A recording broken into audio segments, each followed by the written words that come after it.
Hi, everybody. It's Annie Lareau, Artistic Director at Seattle Public Theater. I'm here today interviewing, chatting with Ann Allgood, who many of you might have just seen at admissions during our last show before we had to shut down. So I thought, welcome, Ann. Hi, Andy. Good to see your face. Good to see you too. I'm going to read your bio and then we'll just get into it, just to place people with you here in the room with us. Anne Allgood's last theatrical appearance before the Great Shutdown was with admissions at Seattle Public Theater. She has numerous credits on Broadway: Beauty and the Beast, The Sound of Music, Carousel, The Most Happy Fella, and Imaginary Friends, and in regional theaters coast to coast, as well as several national and international tours. In Seattle, Anne serves as a core company member of ACT Theater, where her many roles have ranged from Marge Simpson to Queen Mary Stuart. Anne has also starred at the Fifth Avenue Theater in 15 productions, notably among them Candide, Oklahoma, Memphis, Sunday in the Park, and others. Additional appearances in town: Seattle Rep, Bad Dates, You Can't Take It With You, The Constant Wife, Luna Gale, Intiman, Wedding Band, Angels in America, Cymbeline, Village, Seattle Children's Theaters, and others. She has starred as Julia Child in Bon Appetit on several selected evenings at the historic Jewel Box Theater in Belltown and hopes to continue. That's a lot. Yeah, I was like, whoa. Wow, I really did all those things? I did. I'm old. I thought we'd start with admissions because, of course, we were just together in February creating that fabulous piece of theater, and our audiences would remember you from that.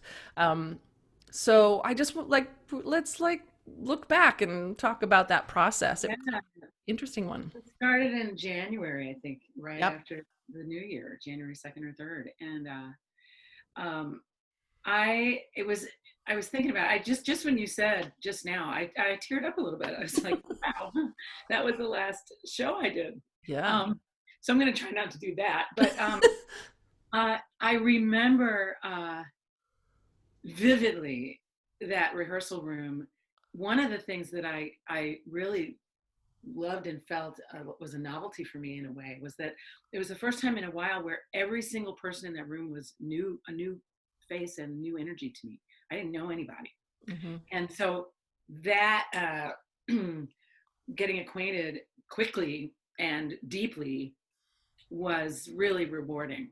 Hmm. In theater, I just was reading an interview in the New York Times today with an actress who said in theater, day one is like, hello, how are you? Day two, you're like climbing all over each other and dancing and kissing, right? And day three, you're a family, right? So it was nice to have a new family, Yeah. and literally my family in the play, Yeah. right? I had a son and a husband and a best friend, and so I also was. It was a vigorous workout for me because I never left the stage, Yeah. and yeah, and so when there were people who weren't in scene sitting over at the edge of the room, I felt this real, like, how you doing, champ? How you doing? You Yeah. okay? You need some water? You need me to catch up? It felt really supportive Yeah. all the way around. um and it was the middle of winter, right? Yeah. It got dark at 4. Yeah. It was dark. We'd all show up there with our rain boots on and our I remember. right, and our soup that we brought. It was Yeah. like, All huddled, keeping warm. yeah, yeah, yeah. So it felt like a little cocoon. Yeah. I don't Yeah, think people realize from the audience perspective what a marathon that is, to be on stage the whole time and really never be able to leave. Or, I know that we had to really choreograph, like, to the detail every moment off stage, because you had to like change a piece of clothing, something had to happen, and then you had to come right back on in a new place, a new time, in a new emotional world, yeah, that you had to come in within minutes. And that's um, so that is something that people don't realize. They take for granted when you're sitting in the audience, oh, she just came off, and came back on, but the what yeah. takes place to make that happen is huge.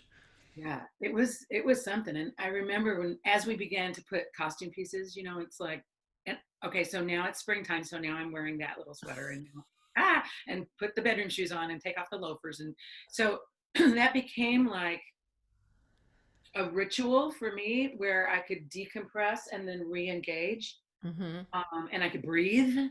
there were only a couple of times when I went actually off out of the wings into a place where I wasn't seen. Hmm. And I think there were two times where I got two or three times where I got some water, but I couldn't get too much water because then I'd have to pee.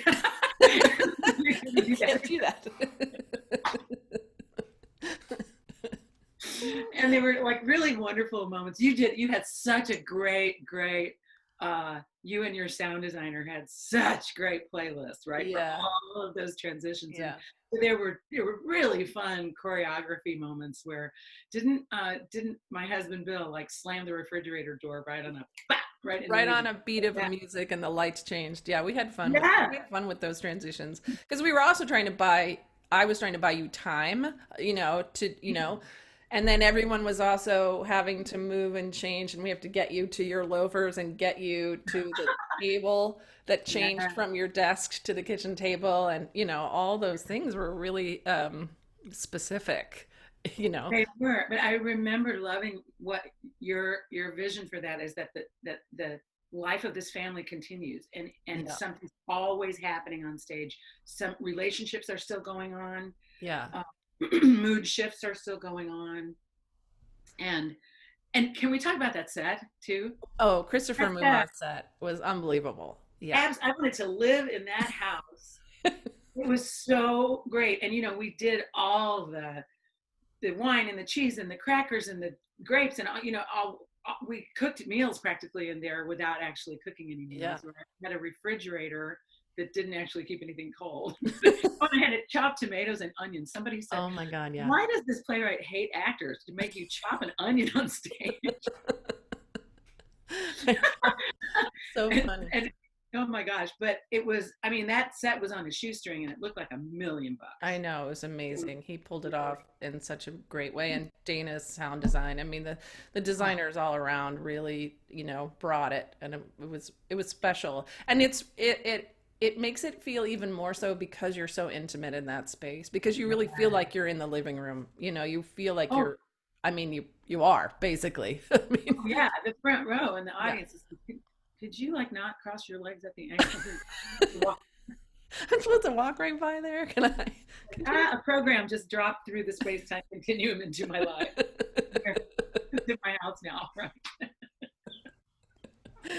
Yeah, it's funny because in the other interview that I just did with Faith, I had to make her chop. She had to cook on stage too in Grand Concourse, and so I'm like, what is this about cooking on stage? I choose plays that people are, but I think audiences don't also realize that we had to practice that and practice that. We had to have exactly the amount of onion that you could do in the lines allotted and tomatoes. And we had to like try 3 or 4 different knives until it was like, Remember that one time I cut my finger? yes, And yes, stage management, now we're shout out to stage management. They were so great. They were like, "Do you need to go to the hospital? Do you need to?" Right? They were just like on it.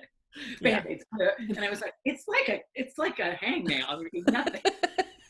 They were so They it were was so on top of it. great. Yeah, it was an overall really good team. I mean, it was such a great room to be in, and that's not always true, I think. So, Mhm. I felt very blessed to have you all, and down to every designer, every crew, everything was just really Yeah. felt safe and comfortable, and yeah, I think that translated to when we were in performance. The audience, I love that space. I mean, the sight lines are challenging, right? yeah, Because it's so wide and shallow.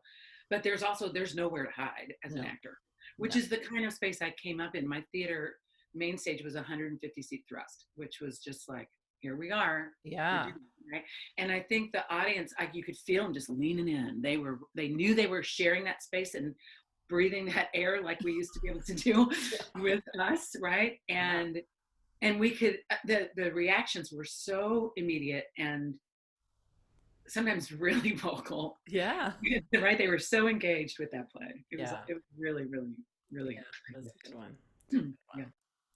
So tell us a little bit about what brought you to Seattle. Like, how did you come to grace Yeah. our stages here in Seattle from New York? Well, I used to joke that that would take a couple of hours and a bottle of wine to tell, but I've gotten a little bit A better little at it. shorter version. Yeah, yeah. Later. I've been here going on 22 years. Wow. And I had lived in New York for 10 years. And but I had toured the country in a bunch of different shows. I've been in every state except Alaska. Um, and New York was becoming for me, of all, I was getting known as a really good understudy, Mm-hmm. which was frustrating because like movie stars were playing the lead roles and Broadway stars were playing the supporting roles. And so that was happening. Um, I was only seen for musicals. I could not get seen for plays. Hmm. And the musicals that were coming down the pike were either like Rodgers and Hammerstein revivals, which I did several of those old school revivals and enjoyed and loved, or they were like showgirl kind of empty spectacles or things that used to be movies or just kind of glitzy entertainment that I didn't feel really compelled to tell those stories. I didn't think they were essential to the health of our civilization. You know, so I was like, eh. And I had come to Seattle in 1987 or 8 with the national tour of South Pacific starring Robert Goulet. And I had never been out here before. And I was like, I could live here. I was only here for a week, but the green and the mountains and the water and all of that just really spoke to me. And then almost 10 years later, 1986, I came out with a tour of Beauty and the Beast, and I was here for a couple months. Mm. And, you know, I lived kind of a dream life. I was making a lot of money, so I lived downtown and I went shopping at Pike Place Market. It was fun and easy, right? But I really looked around. And also in 1993, I had done a production at Goodspeed Opera House in Connecticut of Das Barbecue, which was written by Scott Warrender, who is a composer, brilliant, who lives here, and Jim Lewis, and choreographed by Stephen Terrell, who we just lost a month or two ago. And there was a Seattle cohort of people in that production. So I had some friends that I had made. And I also have a distant cousin who lives here. And I just started getting a bee in my bonnet. I started feeling restless. I started feeling like I'm not getting any younger. I had about, 10 interesting dates in the 10 years since my divorce. I felt like people are in New York to make money. Yeah. I feel like people are in Seattle because they love this place. Mm-hmm. They love the outdoors, the aesthetic of the place. And I was really beginning to learn that you can do what you love and live where you want to live. And if people pay attention, great. And whatever, So I decided to come out here on like a 6-month trial basis. Mm-hmm. And in the first month that I was here, I got 4 fantastic auditions back in New York. And I flew back 4 times. So I booked a couple of things and I was gone for most of the first 9 months that I ostensibly lived here. I hadn't given up my apartment in New York yet either. But the first 2 months I stayed in the mother-in-law apartment of my cousin. I fell into her arms and it was a gentle landing. Her name was Providence, by the way, so it was like perfect. And then I was Stephen Terrell's housemate for several years after that. And after I'd been here a couple of years, but I kept working away, people were like, so are you thinking about moving to Seattle? I was like, wait. I was kind of bungee corded to both coasts for a while, right? But then I remember I'm trying to think of the details, but I did the Secret Garden here at the 5th Avenue as a local hire. Mm-hmm. And then after the couple of bigger, longer things that were away, a mini tour of Floyd Collins and a Jane Eyre at La Jolla. Then there was a day when I booked 2 jobs here on the same day. They didn't conflict with each other, but I booked them on the same day. And they were the Queen in Cymbeline at Intiman and Miss Mazeppa in Gypsy at the 5th Avenue. And I was like, awesome, now I'm going to confuse everybody. Because I'm doing Shakespeare and Sondheim. Which is what I want, right? Yeah. So that was kind of the beginning of like, now I can make some inroads. And the community here was so welcoming and sincere, and they were like, great, toss your hat in the ring. Yeah, come on. Yeah. And so it just felt like a fit. Plus I do feel like I'm a fit to this part of the world. I compost and knit and garden and, go hiking and all that stuff was harder to do in New York. Mm-hmm. Right. Mm-hmm. So so yeah, the sort of DIY aesthetic of this town appeals Community. to, yeah. Do you have particular times or shows that you've done here that really stand out as like powerful experiences for you? I mean, I'm Well, sure there's a lot, but are there? yeah, I've been so fortunate and blessed, and I've had such a rich and varied bunch of experiences here. Mhm. Um, Truly, and there were some old famous actress who, when they said, "What's your favorite, the favorite show Mhm. you've ever done?" She said, "That's like asking me which of my children is my favorite." Yeah, Right? So yeah. it's hard to To pick. even. Yeah, Yeah, I mean, it's like going through a jewelry box. You yeah. know, there's so much. I do remember when I did Bad Dates Mhm. at Seattle Rep that Allison Narver directed, and that was a one person show. And I thought that's when I felt like I kind of popped a little bit because Mhm. people like, and that's another thing I love about Seattle. People in the grocery store would say like, "Hi, Haley," like, Like and they like, know you. yeah. And my super objective in that play was my meta objective was like to make friends with 784 people at night or however many, right? So so it worked, and that involvement, I think, all the way through all the jewel box Mhm. that I've been able to do, there the audiences here are so, there's such continuity with that, Mhm. right? It really does feel like that actors here are like a home sports team, Mhm. and right, and so they root for the home team, right, and like people will come up with their kids as you're signing autographs after a children's theater show, and they'll say, "Oh, I saw you at Intiman this summer, and what's coming up next for you?" And they really do say hi to you in the grocery store. Yeah.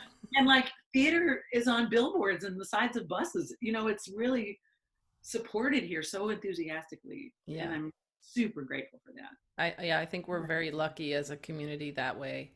You know, Absolutely. definitely early in my career, I was doing a lot of improv, comedy improv when I first moved here, and kids would stop me on the street, and they would remember a sketch that I did. I wouldn't remember anything because, of course, improv would just kind of come.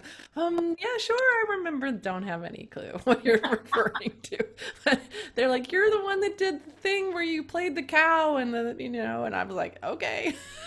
I love it. Yeah, but it's like that. It's like that. And I also think they're generous. They're generous when they're in seats too. Their energy is so it always feels like they're leaning forward and in it with you, and in it to enjoy it and not to criticize it or pick it apart. Like they're just so grateful, and like Yeah, they're not skeptical at all. They're yeah. they're there for the ride. Yeah, and you see them leaning in, right? Yeah. It's like Yeah. campfire.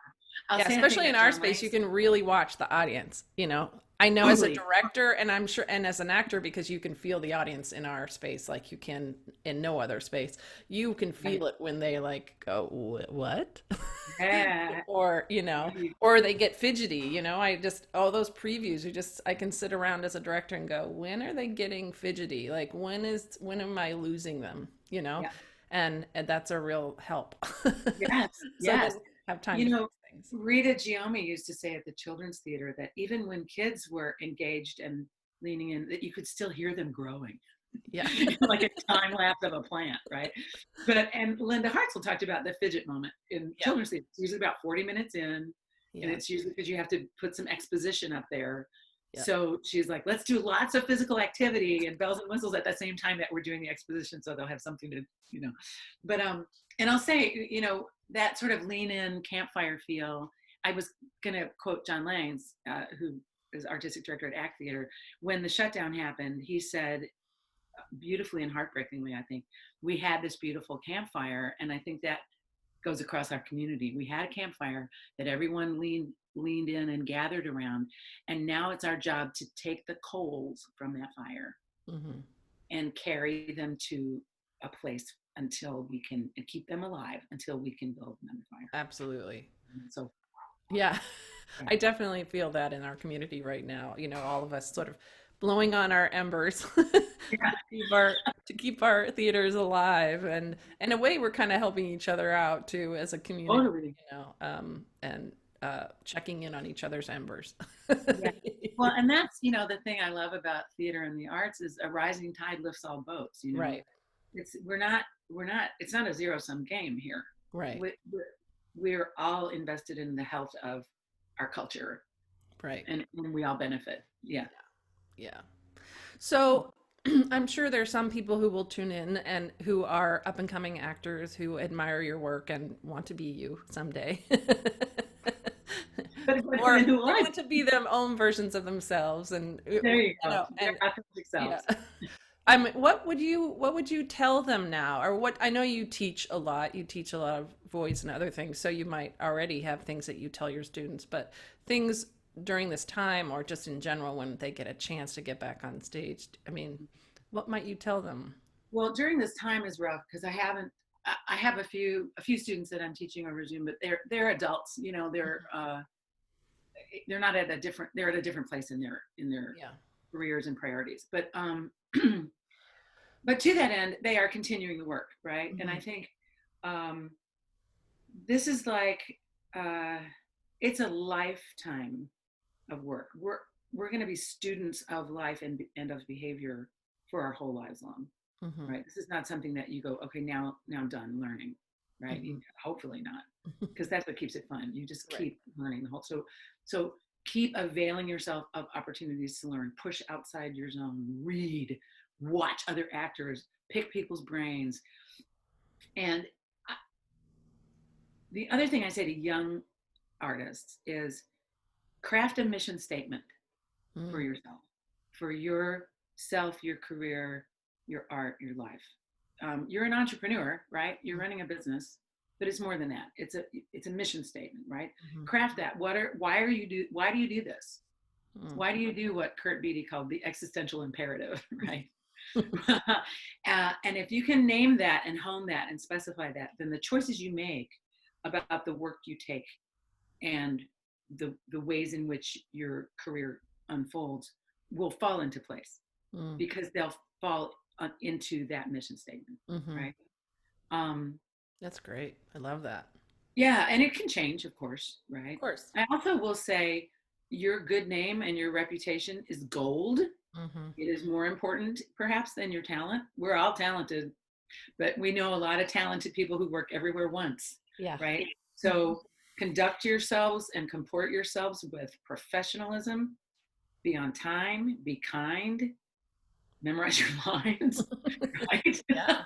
Yeah. All this stuff, right? Hmm. Yeah, be somebody who people want to have in the room. Yeah. Yeah. I think that's really important because what others might not know who are from an audience perspective is that, you mentioned it earlier, but you become a family quite quickly because out of necessity, because you're Yeah. trusting each other emotionally in a very, and sometimes very intense ways. And you need to know that your scene partner is going to be there for you, Yeah. and so there's a trust level that goes probably beyond what a normal office situation would be. So to be a professional, to be that person that you can count on is Yeah. powerful. It's a powerful skill and it's a powerful thing to hone and hold on to. Yes. Because Yes. I know as an artistic director and a director, we talk to each other. We say this person is really. I personally had a very hard time with this person, or Right. they'll call me up and ask what was it like Absolutely. to work with this person, or so that that gets around, and Oh yeah. I mean, when you're in the audition room for your 2-minute monologue, and that they're looking at your resume, they're not looking at what you've done. They're looking at who you've worked with. yeah. Because 2 minutes is not enough to understand whether or not you're insane, right? They're going to call people up and say, is this person insane? Or do I want to spend 8 hours a day doing Yeah. really intense, Yeah. vigorous, emotionally athletic work with them? Right. Yeah. Yeah. Yeah. So that's awesome. That's great. I love the mission statement. I think people should just do that for life. Like, no Sure. matter what your profession is, create a Yeah. mission statement. um, so we are in this crazy hard time in our industry where we can't perform, or we can perform digitally, in some ways. After this is over, I just want to talk about, what you would dream would be a post pandemic theatrical world. And I mean, I have thoughts too. We can toss it back and Yeah. forth. Um, it's it's challenging for me because I'm not a director, I'm not a writer, I don't have Yeah. those, or a designer, I don't have all the time to think outside the box, big overarching visions. But Hmm. I know that things are, they're already changing, and people are already bringing really imaginative eyes and souls to new ways to make art. Hmm. I feel like, um, of course, I can't wait to just get in a room and laugh and sing and spit on each other, do whatever, and kiss or kill, right? Get up close and fight and sweat and all that stuff, and laugh and cry together, Yeah. right? Like we used to. I don't know what that's going to look like for a while. Yeah. Um, I like the idea of gathering outside. I think there's really exciting stuff that's already been happening around that. Hmm. Um, uh, Zoom is okay. Thank God we have it. If Hmm. this happened in the 1980s, we would be trying to make theater on the telephone, right? Which, right? And I want to say too, I think we owe the disability community an enormous debt of gratitude, because they have been fighting to gain access and have had this kind of technology and fought for this kind of technology for the longest time. And now we're all benefiting from it. Hmm. So thank you to them. Hmm. Um, I think I kind of lost my train of thought.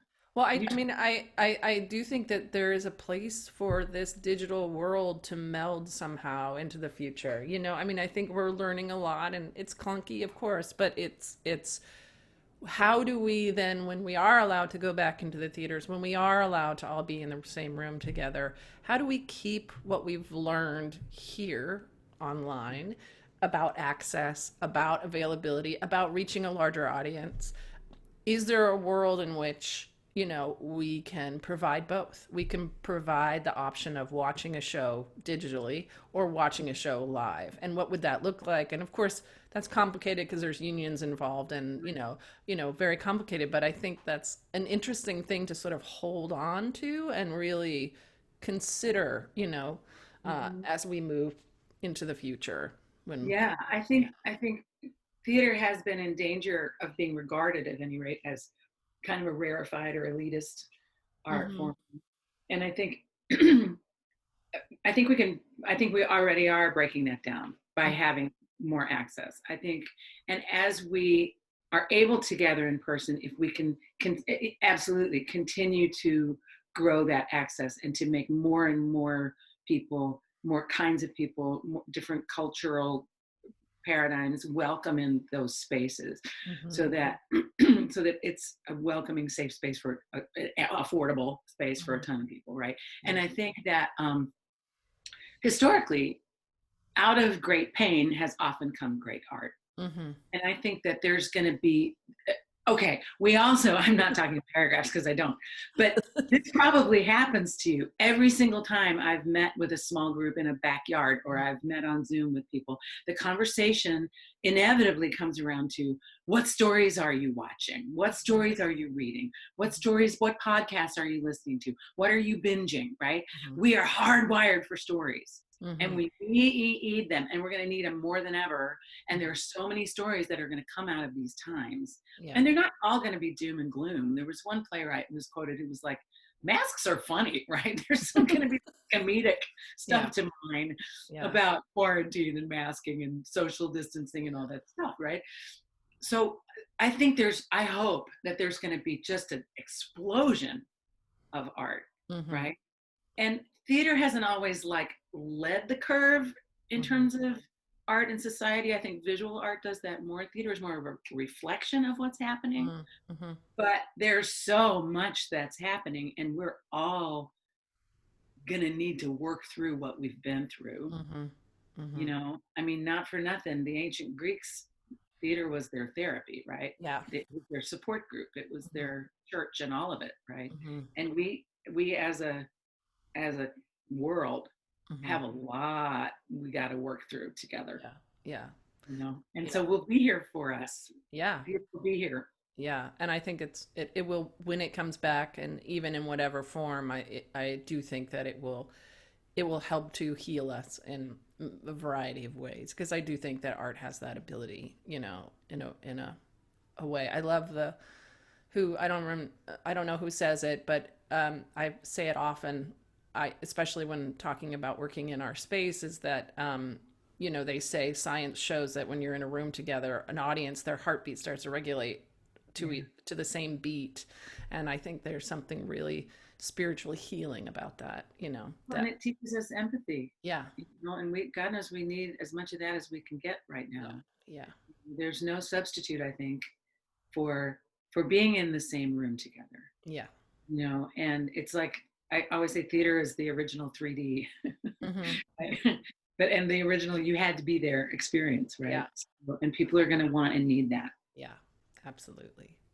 Well, it's so lovely to talk with you. See you. Thank Yeah, you for joining us today, thank and you.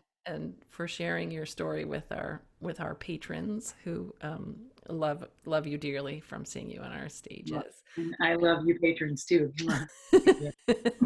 And someday we'll do it again, really sooner rather than later. Yeah, I'd love that. Okay, Thanks, Annie. bye.